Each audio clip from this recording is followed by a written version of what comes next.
Okay, everybody, in the studio today, it's kind of a sunny day. Got some reflected warm light, but I wanted to make a video about the geometric planes of the head and the neck.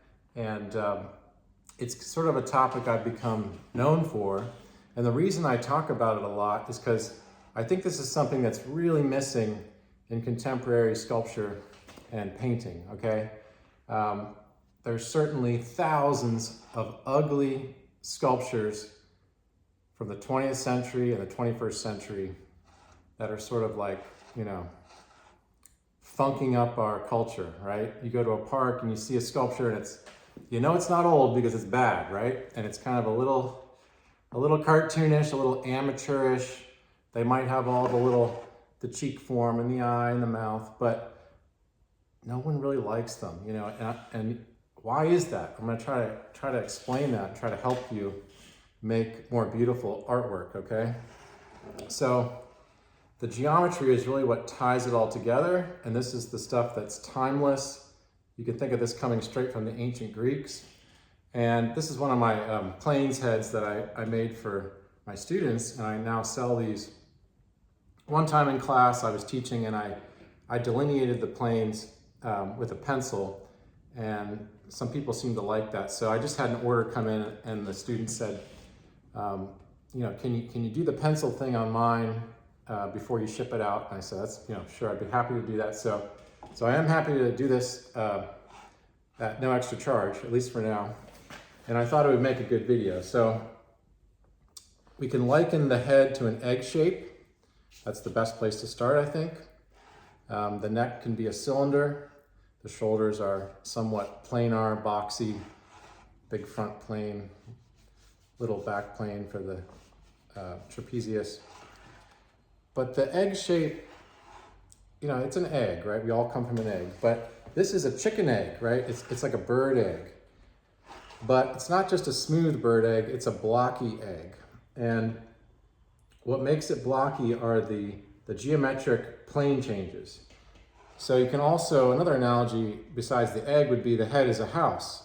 And a house always has a top, a rooftop, a dome, a big side plane, a back plane, a frontal facade, call that the face, and then a bottom plane to the head, okay? So from the chin to the back of the head, that's a plane as well. So let's start with dividing the top of the head from the side of the head, all right? And this is a really important landmark here. Make sure you can see this. This is called the Temporal Ridge. Let me see if I can just outline it for you. It's kind of tricky light today. I'm not sure why. Let's try this. There we go. Okay, so I might be out of the frame, but that's probably better. So we're going to have an arcing plane change ascending to what's called the parietal eminence right here. And then it's going to descend towards the back of the head.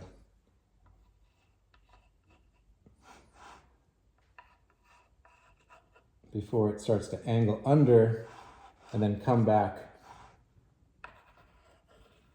towards the jaw. Okay, so hope that shows up. Everything is a diagonal. I would definitely avoid verticals and horizontals. Now, in a greater way, if you're a painter or a sculptor, you can follow this ridge all the way down, imaginarily, through the cheekbone into the chin. So let's follow that. We're going to come, you have to use your imagination a little bit. Art demands a tremendous amount of imagination. So you can swoop this side plane, the temporal ridge, right into the jaw. See how there's kind of an angle to it there. The anatomical underpinning of this would be the temporal ridge on the skull, and then down here, we're coming off the zygomatic arch, the cheekbone. And this muscle is the zygomaticus major, leading you into the more vertical triangularis muscle. And then it's going to jog forward into the plane of the chin, the jawbone. So it's not like we're doing a dissection. There is, you know, flesh on top that makes this more of a vertical cheek front plane, okay? The jawline, you always want to keep the jaw defined. On some people it's quite obvious, and on others it's not so obvious. Over here, this might be hard to see before I outline it, but there's a muscle called the masseter muscle here.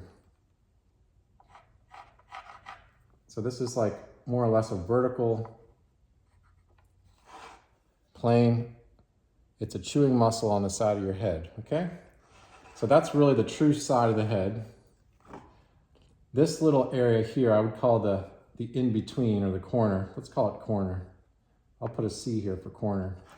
So this is a corner plane. Now you'll also observe a lot of times a plane change between the front of the cheek and the corner of the cheek.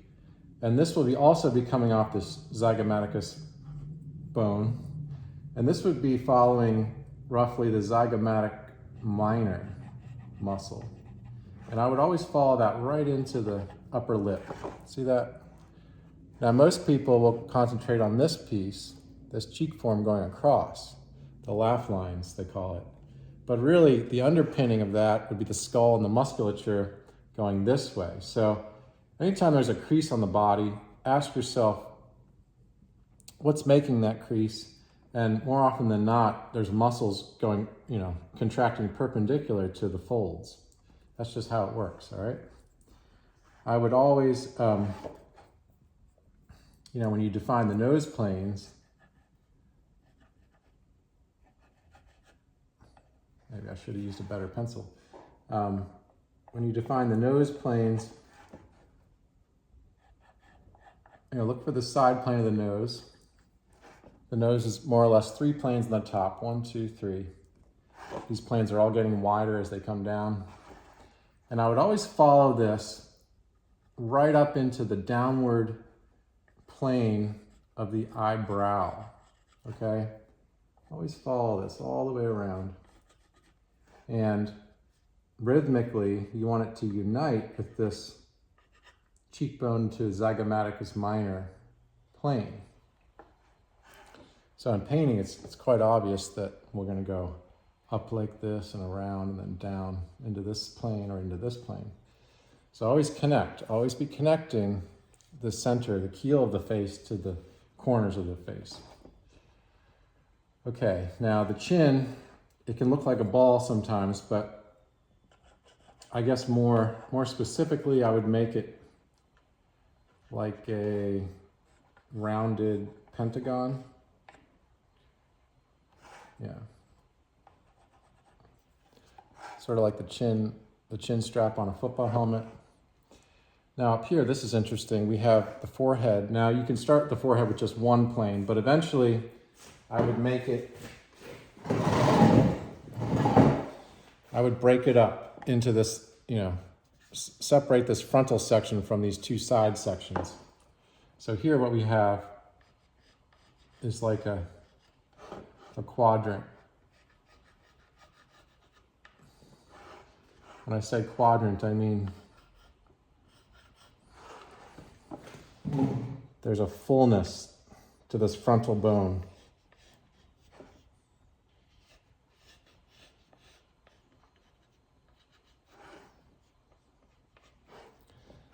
Okay, so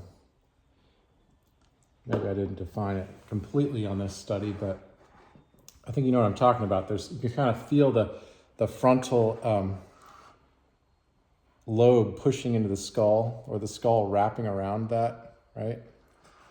So really what you have here are the nasal eminences down under the eyebrows. And then up top, you're going to have the frontal eminences. So I'll put an X on each frontal eminence. Those are like 2 swollen kind of ping pong ball forms there. The nasals are going to be more like a bird's wings, more of a triangle. So before you get to eyebrows, always appreciate this kind of V here, and the eyebrows will actually start on the bottom of that plane and ride up over top of the ridge. I'll also say in the middle here, you'll get a swelling right in the middle there of the forehead. That'll be like the high point if you look at it like this. So don't neglect that. Okay, the back of the head gets ignored a lot. I've pretty much simplified this as much as I can. I know one of my mentors, Steve Perkins, he would probably make it into more planes, but on this study, I was interested in making it, as simple as I could, and just breaking it into one big pentagon-like plane here.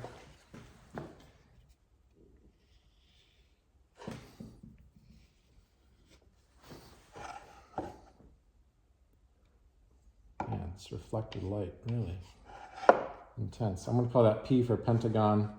And then below here, you'll have more of a trapezoidal plane down to that nuchal ridge. That could be T. Okay, this is all side. This is all side.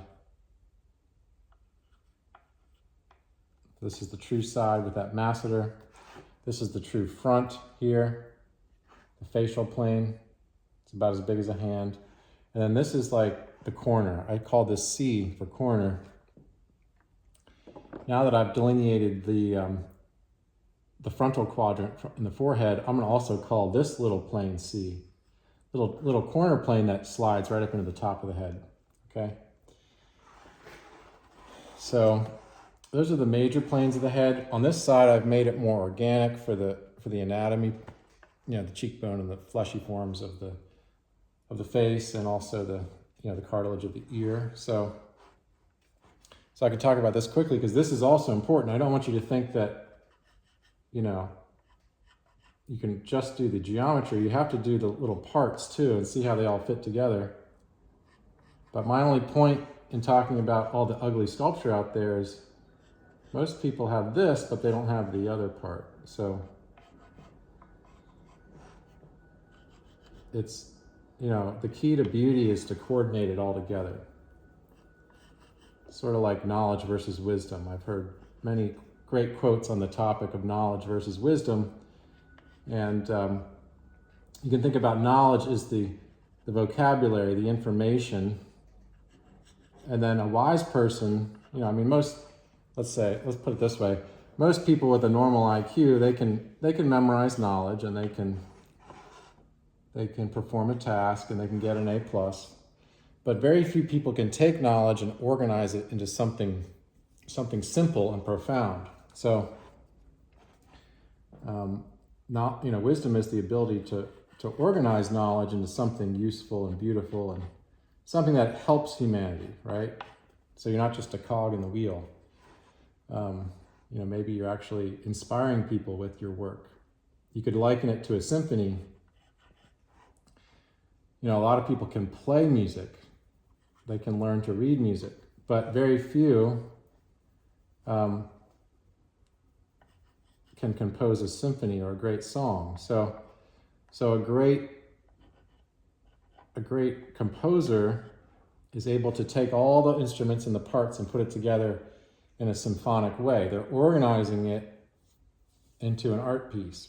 So it's a really big task. I'm not trying to discourage you. I'm trying to inspire you by that. So we have this awesome responsibility as artists. If we've been given talent, we have a duty to utilize the talent for the good of humanity. And if you're a religious person, you believe that we're made in the image of God, right? And I think that's a really good place to start.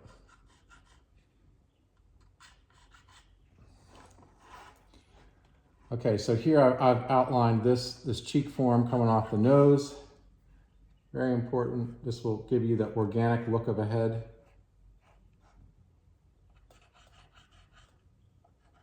That's going to ride up onto the nose.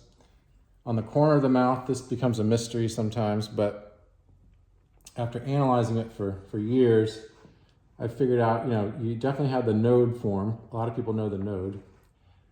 You have this cheek form, and then right behind the node, you'll have a third little teardrop shape form. And this doesn't really have a name. It's just that little, it's a little teardrop lower than the node. The node is always higher. Little almond shape that's higher.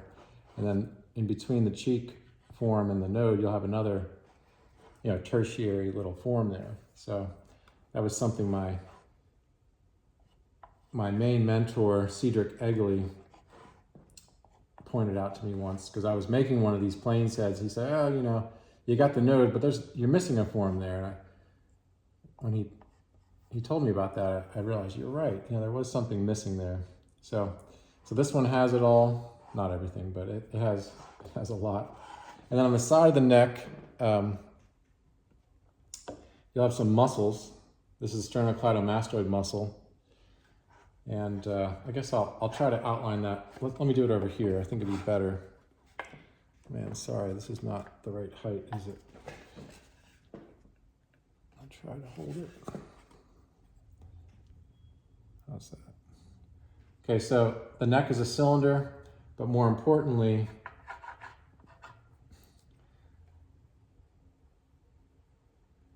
it's a cylinder with parts on it. The key here is to put on the parts without disrupting the cylinder. So in portraiture, you're going to see this muscle. Everyone sees it. And if you don't know how to handle it, it can get you into trouble. This elongated teardrop shape, sort of a feather shape, I would say, muscle called the sternocleidomastoid. It's going to run diagonally from the mastoid process, to the sternum. Actually, the sternum is the origin of the muscle. And then here you have like the clavicular origin. Sorry, I'm out of frame, aren't I? Down here. So maybe that's getting a little too complex. I could do another video on that. One more thing that's more important. Get this crescent shape to the bottom of the head. Bottom of the jaw, rather. Sort of a crescent moon. So observe that, this piece here, right? That's a plane under there. It's going to be puffy.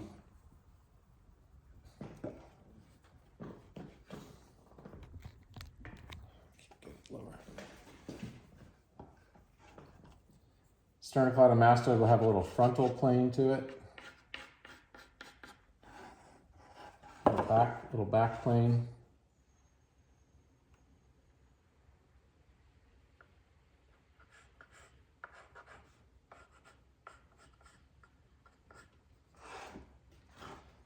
At the bottom, you have this clavicular attachment.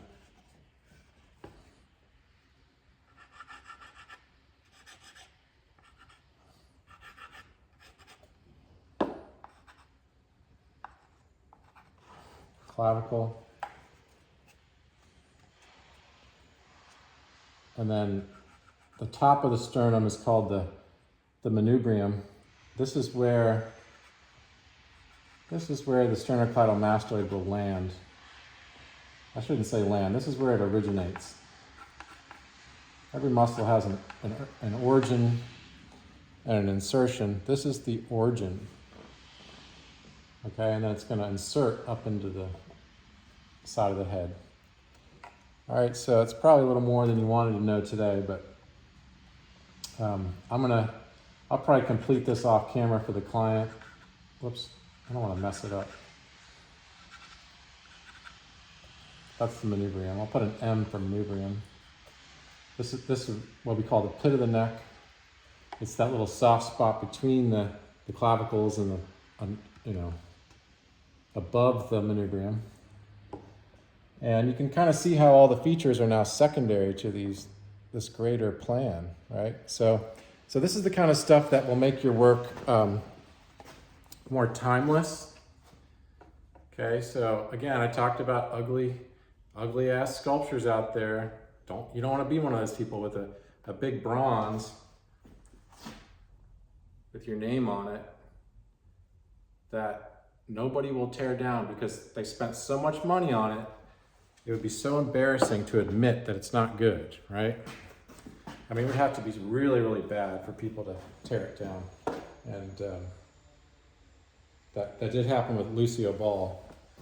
If you Google the Lucio Ball sculpture in New York, there actually was a campaign to have it removed, and they got it removed and replaced. But anyway, this is the timeless stuff. This will make your work beautiful. It will prevent it from looking cartoonish and, you know, gimmicky. And, you know, just the word ugly comes to mind. You know, beauty is really important. And it's not to be confused with the word pretty. Beauty is something much deeper and eternal, okay? Divine. All right, so there you go. That's my geometric planes of the head, and I'll put the link below if you want to order one of these from me. All right, take care.